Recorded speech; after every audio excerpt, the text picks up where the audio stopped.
Salut, moi c'est Natacha. Et tous les mois, je réponds à une question d'un enfant. Enfin, une question qui concerne Dieu, de près ou de loin. Alors, si toi aussi, tu te poses des questions et tu veux en savoir plus, ouvre grand tes yeux et tes oreilles, parce que plein de nouvelles découvertes nous attendent. C'est parti!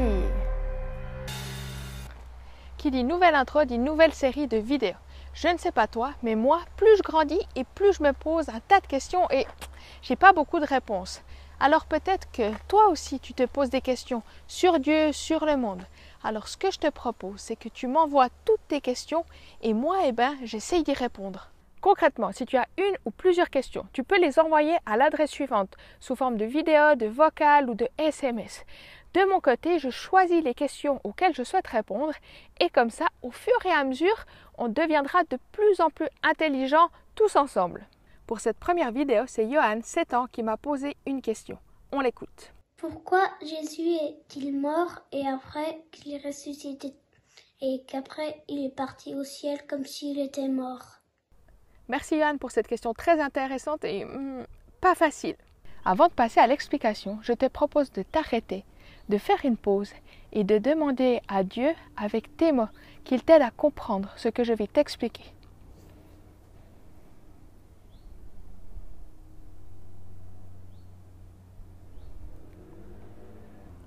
Bon je vais tenter de faire au mieux pour t'expliquer tout ça. Premièrement, pourquoi Jésus est-il mort? La raison la plus simple est de dire que Jésus est mort parce que, à son époque, les personnes qui avaient beaucoup de pouvoir voulaient à tout prix le faire mourir. Ils n'aimaient pas Jésus, mais genre vraiment pas. Et au fil du temps, ils ont enfin réussi à mettre leur plan à exécution. Ou plutôt, Dieu les a laissés faire afin que son plan s'accomplisse. Mais reprenons depuis le début. Dieu a créé l'homme et la femme et les a placés dans un magnifique jardin. Ils pouvaient manger de tous les fruits, sauf ceux de l'arbre placé au centre du jardin. Il faut savoir que ces fruits-là permettaient de savoir ce qui est bien ou mal. Dieu, il ne voulait pas qu'Adam et Ève mangent de ces fruits-là, parce qu'il voulait les protéger. Malheureusement, d'ailleurs, tu connais peut-être la suite de l'histoire, Adam et Ève ont mangé de ce fruit, et depuis là, les choses sont devenues beaucoup plus compliquées. Le péché, comme on l'appelle, est entré dans le monde et a causé beaucoup de problèmes. C'est à cause de cela qu'il y a des guerres, des maladies, des choses horribles qui arrivent partout sur la terre, des gens qui volent et j'en passe. Mais alors, tu te demandes peut-être pourquoi Dieu n'a rien fait pour arrêter toutes ces souffrances dès le début. Le truc, c'est que Dieu, tout comme avec Adam et Ève, il nous laisse le choix. Il nous laisse décider si on veut lui faire confiance et s'approcher de lui ou si on veut en faire qu'à notre tête. Et c'est là que Jésus entre en jeu.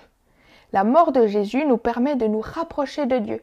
En fait, si tu veux, toi et moi, sans Jésus, c'est comme si on avait plein de boulets de pierre qui nous empêchent de venir près de Dieu.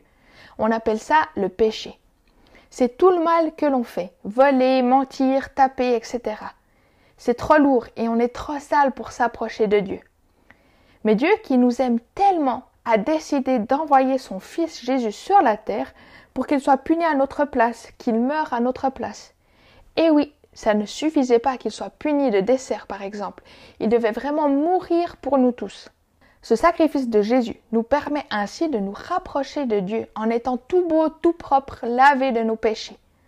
Donc en résumé, Dieu a envoyé son Fils Jésus qui est mort à la croix pour que si on souhaite, on puisse déposer tous nos péchés au pied de la croix de Jésus et s'approcher de Dieu, notre Père qui nous aime tant. Mais alors, pourquoi ne pas s'arrêter là? Pourquoi est-ce que Jésus est ressuscité? Jésus, avant de mourir, disait à ses amis qu'il devait mourir et qu'il ressusciterait 3 jours après. Comment dire? Personne ne le croyait. Et c'est bien là le truc. Annoncer que l'on va mourir, c'est plutôt banal. Tout le monde doit mourir un jour. Mais annoncer que l'on va revenir à la vie, ça, c'est beaucoup plus fort. Et Jésus n'a pas seulement annoncé qu'il allait ressusciter, il l'a aussi fait. Ce miracle montre ainsi la grandeur de Dieu.